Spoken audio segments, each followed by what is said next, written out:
some people say, oh, did it take 2 whole years to write one work? But the poor man was still earning his living, teaching 3 schools, and having spent all day in a school, would then get onto a bus and go to Morley College and teach his grown-up amateurs, choir and orchestra, composition classes in the evening. And the only time he had for composing then was at weekends and in the month of August. So if you think of the planets written in weekends in the month of August, it's astonishing that way round that it was done so quickly.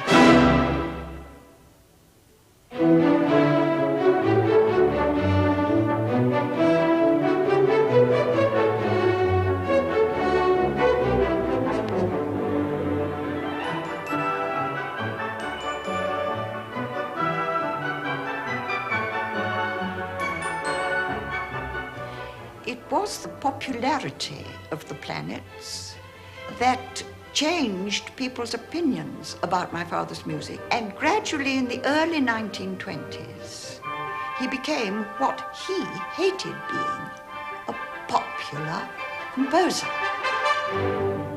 Gustav Holst was born in this house in Cheltenham in 1874. It's now the Holst Museum. His grandfather had come to England from Riga early in the 19th century, and the family was a musical one.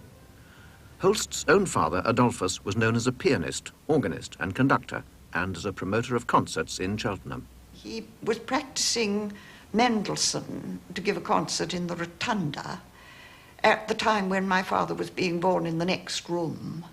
And so Mendelssohn's music, played right, would have been the first thing that greeted my father's ears when he was in the cradle. But Gustav only lived in this house for 7 years.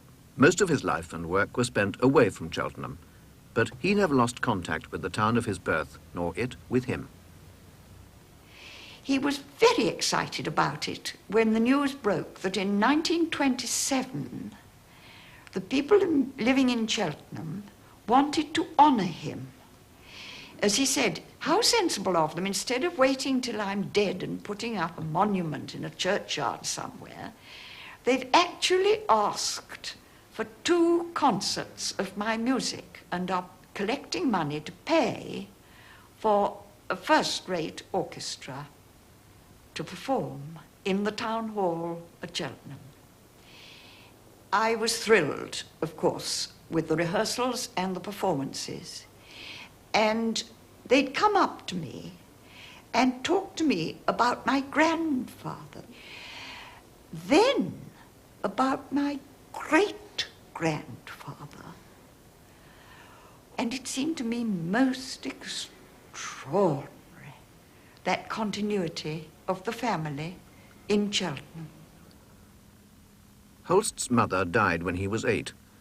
His musical talents were encouraged by his father Adolphus, who was organist and choirmaster of All Saints' Church in Cheltenham.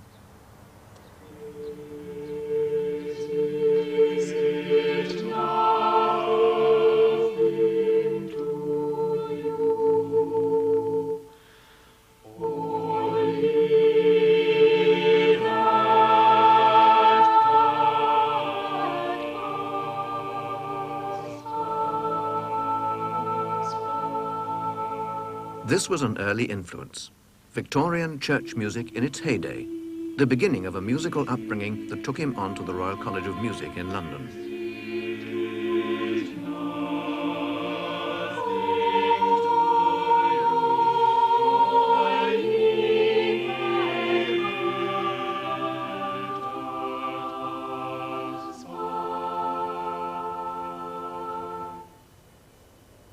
He used to go to the Three Choirs festivals whenever he could manage it.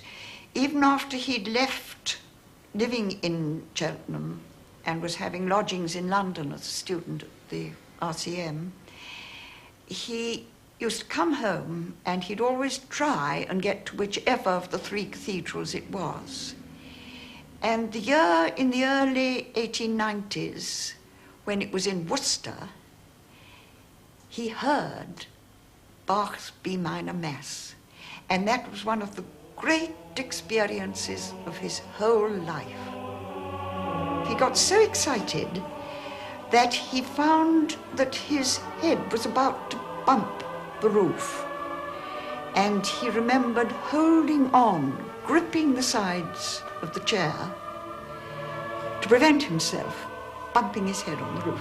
It sounds crazy, but anyone who has got really excited in listening to great music will understand what he meant.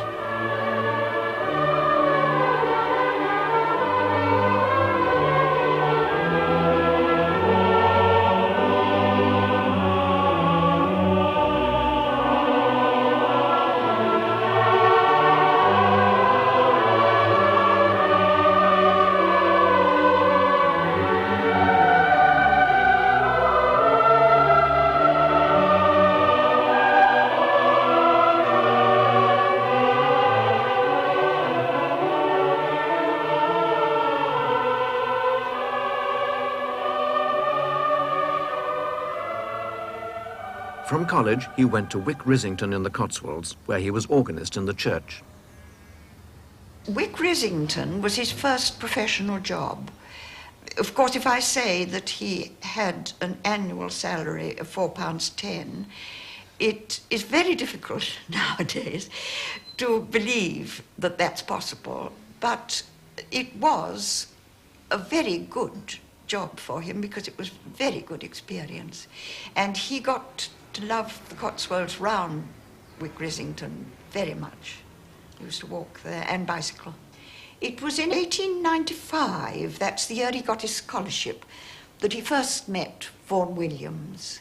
And they immediately became great friends and remained great friends right up to the time my father died. And from the very early times when they were at college, they got into the habit of meeting as often as possible and playing through their compositions to each other when they were still in the half-written stage and criticizing them. And that was, I think, possibly the most helpful thing in music that happened to my father throughout his whole life. Vaughan Williams began working on the English hymnal in 1903, and he finished by 1906. And during those years, he asked several of his composer friends to write hymns for this book. And he asked my father, who did 3, and the one that was best known was In the Bleak Midwinter. Snow has fallen, snow, snow, snow on snow. In the bleak midwinter, long ago. Our God cannot hold him, nor earth sustain. Heaven and earth shall flee away when he comes to reign. In the bleak midwinter, stable place abides the Lord God Almighty.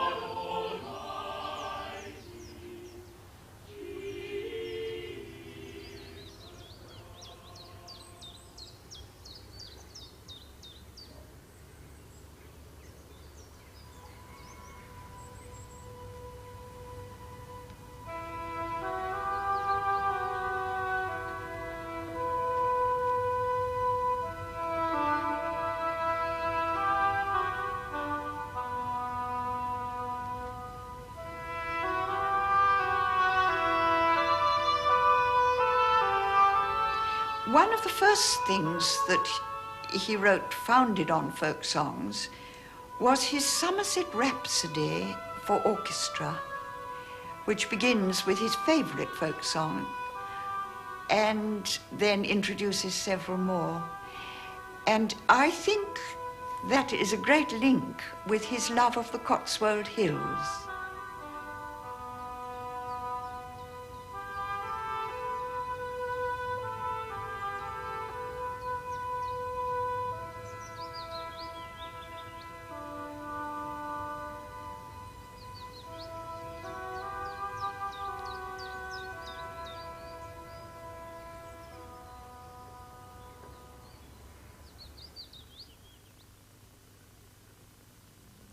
In his early years as a composer, Holst scraped a living as a trombonist, playing in a variety of theatre pits and on the end of the pier. So many people have asked me, why on earth the trombone? Now, the first reason was that when he was a child, he'd had asthma. And in Cheltenham, there was an enlightened doctor who suggested that as he was such a musical boy, he should learn the trombone so that the breath control needed to play beautifully would help to cure his asthma, because he'd then breathe properly and in a controlled manner. And it would be almost a matter of life and death not to spoil the musical phrase he was playing. And when he'd learnt the trombone, he never had asthma again.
In this setting of the hymn to Vena from the Sanskrit poems of the Rig Veda, Holst the scholar wrote not only the music but the words as well.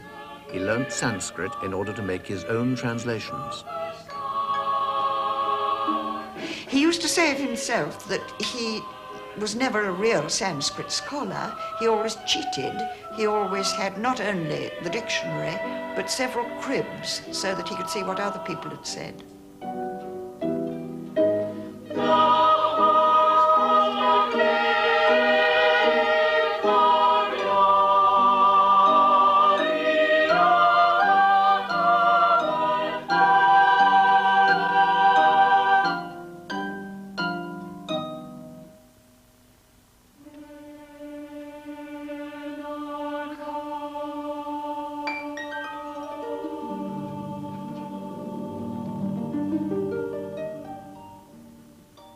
Holst composed most of his later music in a soundproof room built specially for him at St. Paul's Girls' School in London. He'd given up the trombone to become a schoolmaster, numbering his daughter Imogen among his pupils. It was his way of supporting his composing. It wasn't a burden because it was really a part of his musical life. He was very good with human beings, so that his pupils weren't wretched little creatures to get through the next 40 minutes with, ever. They were people who he was interested in, not just from a musical point of view, but as individuals. And therefore, teaching was very important to him, and he linked it with his own compositions, works such as the St. Paul's Suite for strings, which he wrote for the school orchestra when they were really quite bad. They'd only just begun. Of course, it's no good pretending we kept in tune, and it's no good pretending that we could play the St. Paul's Suite up to time. But when he conducted it for us, he was such a good teacher and such a good conductor of amateurs that the music made sense.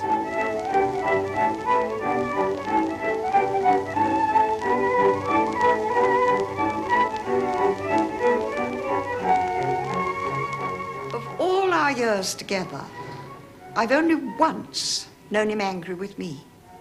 I remember it vividly. I was in my first year at the Royal College of Music doing piano as a first study as well as composition. And I was visiting him in his soundproof room, and we were having a break, and he said, "Well, what are you learning?" And I said, Mozart, D major, this one. And I leaned across from where I was sitting. There was the keyboard. And I played the beginning, the first couple of bars of this little 6/8 tune, casually. And of course, it hadn't got the rhythm that the music needed and that had been in Mozart's mind.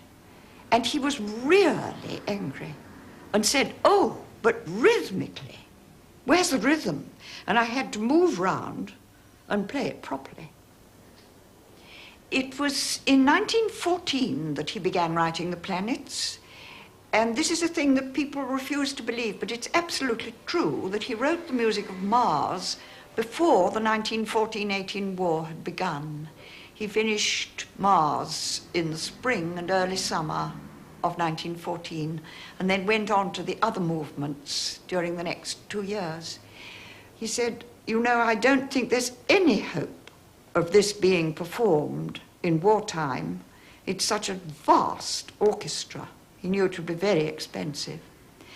But a marvelous thing happened in 1918. One of his friends was the composer and patron of music, Balfour Gardner.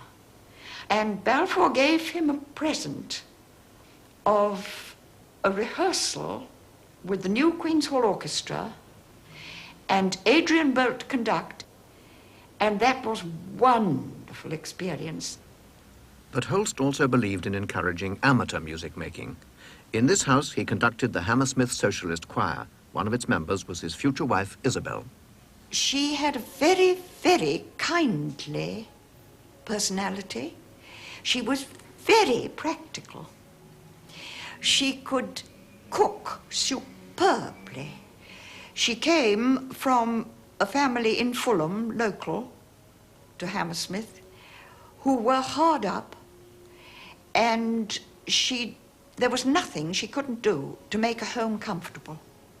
And that was one of the things that my father appreciated so much, the practical side of someone who was kindly, understanding about his wanting to be alone and quiet when he was composing, of course, and being a superb cook and a superb manager, managing to live very well on a very small income as it was to begin with.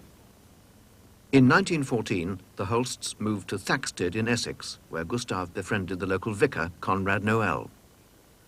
By 1916, he was organising in the church a sort of impromptu festival. There were no tickets, and the only audience was the congregation who came for the church services. And then the music would happen during those services. And those festivals gave him as much joy as anything in the whole of his life.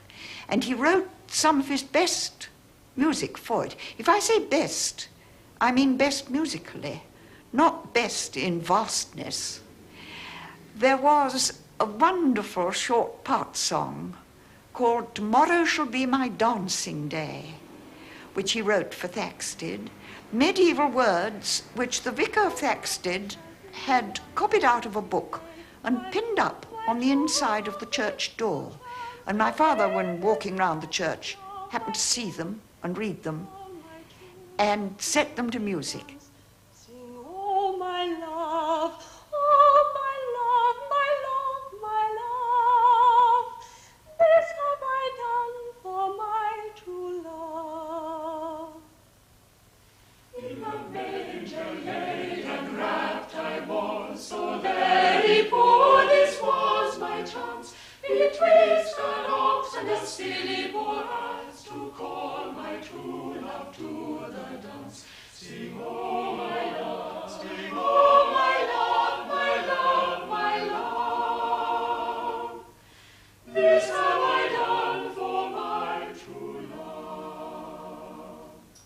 It was while he was walking round Thaxted Church in the intervals of one of our festivals, I think it was in that very first festival, 1916, that he heard one of the students from Morley College walking round the church, which otherwise was empty, playing her violin and singing a wordless song which she was making up as she walked very slowly round the church. Now people say how extraordinary, but of course she was only playing open strings, and it was a very simple tune that she was inventing.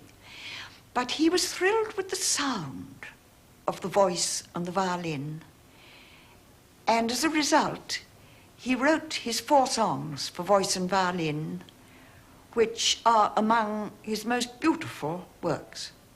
I sing of a maiden that matchless is, King of all kings, to her son he waves.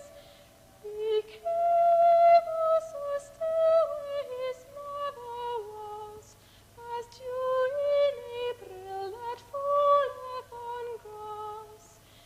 He came also still to his mother's bower, as dew in April that falleth on flower.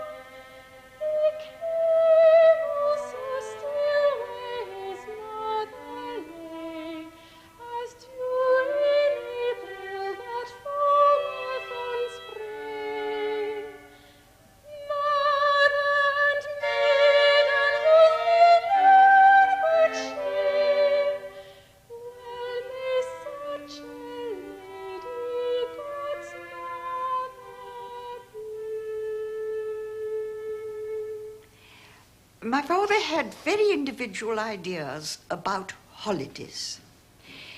He liked walking, and he mostly had walking holidays alone. And that has given the wrong impression to some people who didn't know him. They think he must have been unsociable. But of course, he had comparatively little time for composing. And ever since he'd been a child, he'd found that the physical sensation of walking helped in the rhythm of making up music in his head. And so he chose to walk alone a lot. Sometimes he walked with old friends, but mostly his walks were alone.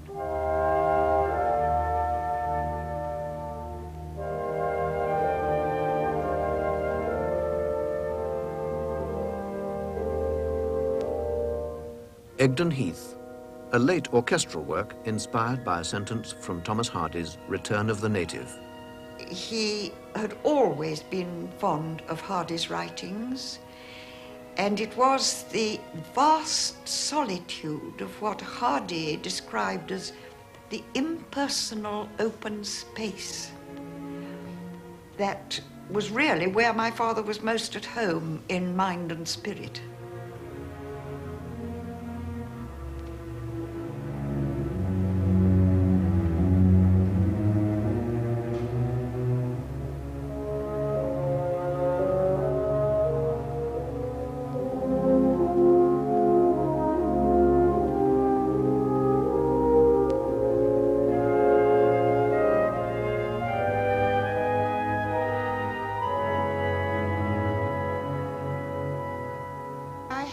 Not long ago from one who'd been his pupil at the age of 8 and never forgot the passionate way that he taught them to sing a very simple folk song with a question and answer, absolutely in rhythm and with very clear words.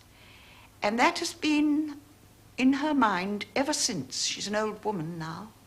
And there are others like her who remember how he helped, not only just teaching them to do music, but how he helped without ever saying anything about it, how he helped them to realize that music is a part of life that can't be done without.